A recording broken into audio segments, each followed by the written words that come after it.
trajetória passou a ser mais conhecida, não tem como a gente não falar assim.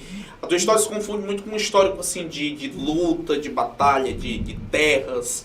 E apesar de que você passou a ser mais conhecido, perdoe se eu estiver equivocado, com a eleição do 2020, aquela preparação para a eleição de 2020. Não é nem que eu quero falar de política agora, mas assim, muitos passam assim, falam assim, o pé de mola, mas se tornou aquela figura mais conhecida tanto da sede como do interior.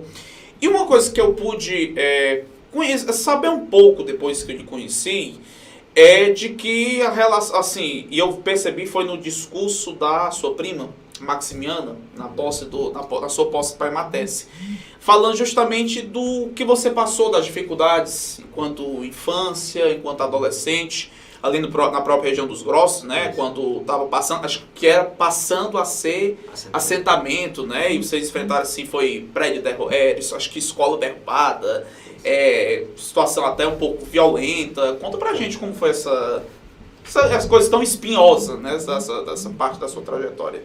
Pronto, Thiago, é bem assim, eu nasci no ano de 83 justamente lá nos Grossos, né, por coincidência um período muito complicado, que foi uma das maiores secas que nós tivemos na história da nossa região, né, Sertão Nordestino. E assim, a gente passou por muita dificuldade realmente, né? Naquela época que tinha chamados bolsões, né? Que nossos pais trabalhavam, na época a gente morava na terra de patrão, né? Que era popularmente conhecido por Eudes Braga, que era o proprietário da terra. E as dificuldades naquele tempo eram imensas, né? Certo. Meu pai, ele era caçador, né? Ele caçava, né?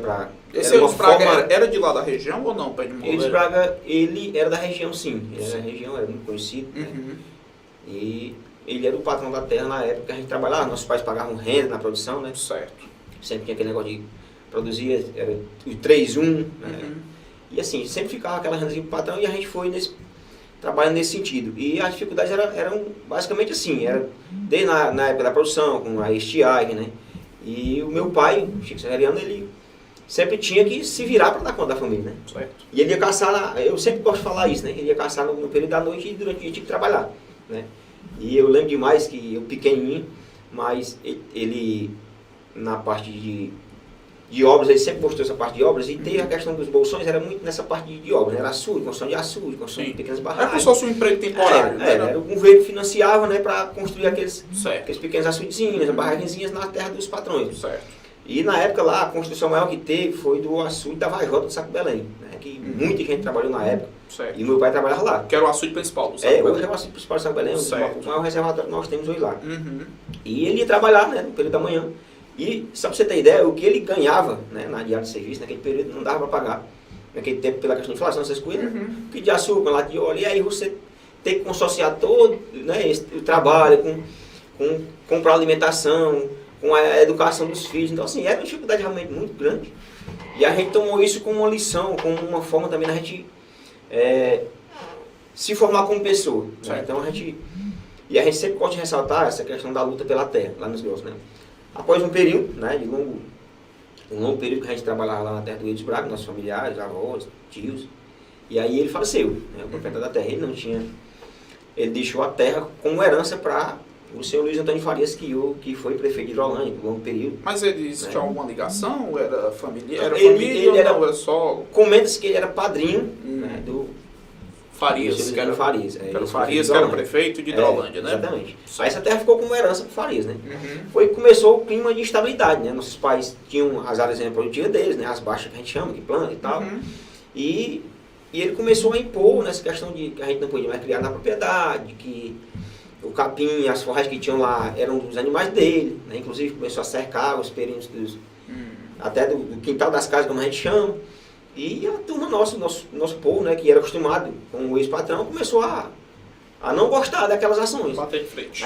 Então, assim, chegou o período que a gente teve realmente que ir para o enfrentamento, né, porque a gente sabia que ele não era o proprietário legítimo, né, ele tinha que ficar com aquela terra como herança, e quem realmente estava produzindo na terra, que era fazendo com que ela cumprisse a função social dela, eram nossos pais, avós, tios e tal. Enfim, começaram a se organizar internamente essa questão de conseguir fazer com que o governo pagasse a área, né? Certo. Porque a gente sempre gostou de morar lá, né?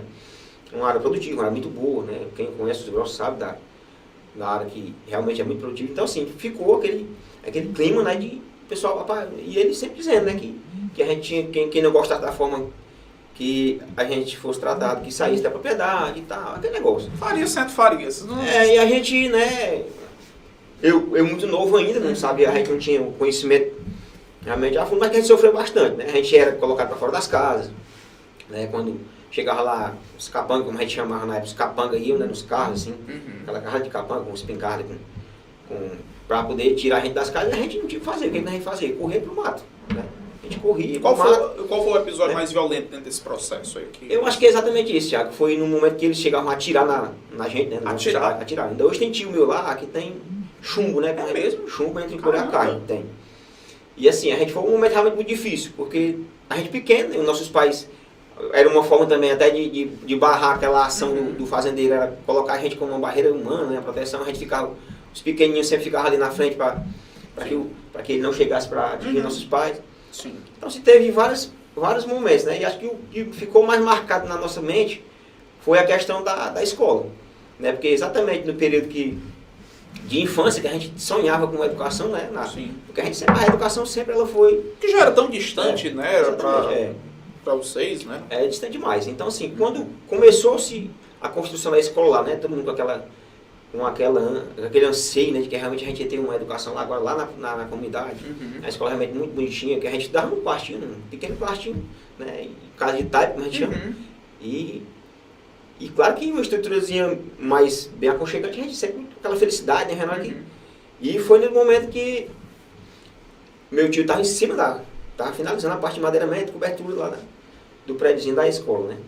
E na época o prefeito da cidade nossa era o doutor Enio Mesquita, na época, né? E então ainda pegou o problema ainda Aí, exatamente, vinha, né? Sim.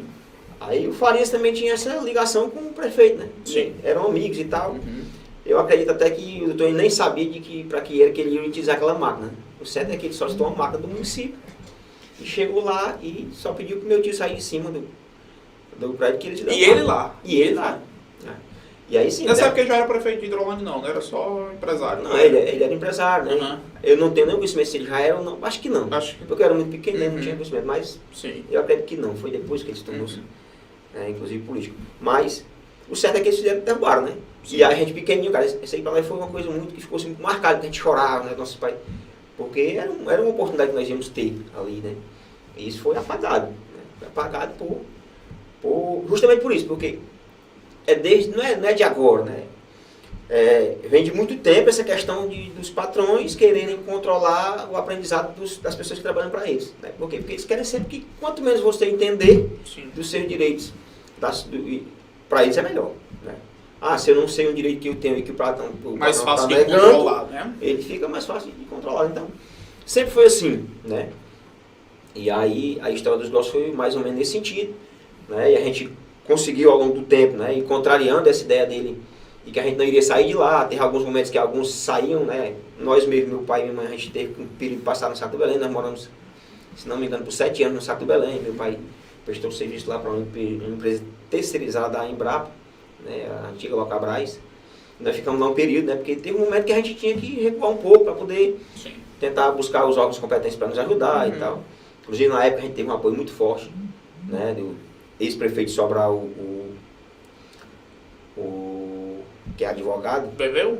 O Veveu Arruda, na época foi o nosso advogado lá. Que é o esposo da Isolda. Exatamente. Veveu foi um dos caras que ajudou muito a gente lá na época, ele é advogado. A doutora Rossana, que na época estava estudando para a advocacia, estava finalizando, também uma pessoa que tem um entendimento todo esse contexto de luta da terra lá no nosso assentamento, né? A doutora Cossira, foi esse pessoal que nos ajudou muito. Então assim, na época a gente recuou um pouco, Saco Belém, ficamos por lá esse período de 7 anos, trabalhando. Meu pai trabalhava por lá, mas a gente nunca deixou de ter essa ligação com o assentamento, né? Meus avós ficaram também, saíram um pouco para uma fazenda vizinha, que hoje é do proprietário Lúcio Gomes, né? Sem Lúcio. Eles ficaram lá também morando. A gente sempre vinha lá, trazia o leite das cabras lá da Embrapa, para ajudar também nessa parte da alimentação. E a gente passou esse período, né? Mas a gente sempre não deixou de lutar, a gente fazia as reuniões nossas. Hoje tem pé de árvore lá no assentamento que é histórica, né? Sim. Por exemplo, tem um pé de mangueira, né? Mangueira do Marcelão que eu me chamo, aqui lá a gente reunia assim embaixo do pé de mangueira para articular como é que a gente ia fazer, né? A forma que a gente ia enfrentar o inimigo, né? E a forma que a gente ia também buscar o próprio governo, né? Para poder chegar ao momento da desapropriação da terra. Sim. Né? Então, A gente, ao longo do período, foi trabalhando, buscando esse diálogo e no ano de 96 a gente conseguiu lá a desapropriação da área. Para nós foi um feito histórico, né? Porque foi realmente uma luta árdua. Chegou o período que a gente tinha que cortar a cerca dele, né? Chegava com a foice, cortar os 9 fios de arame. Né? Teve muitas pessoas das comunidades vizinhas que nos ajudaram. Ceará Barbosa, Saco Belém. Sim. Uma pessoa histórica na luta lá junto com a terra. Junto com a gente na luta pela terra, né? Hoje a gente tem essa gratidão pelos companheiros que tiveram com a gente na luta lá. E foi isso, né? Então, para a gente conquistar a terra não foi à toa. Teve todo um processo, teve todo um... Né? A gente não pode dizer que foi sofrimento, mas teve todo um pequeno massacre, né? Das famílias naquele momento que a gente ficou, né? Tendo que sobreviver de outras formas e buscar outras saídas para poder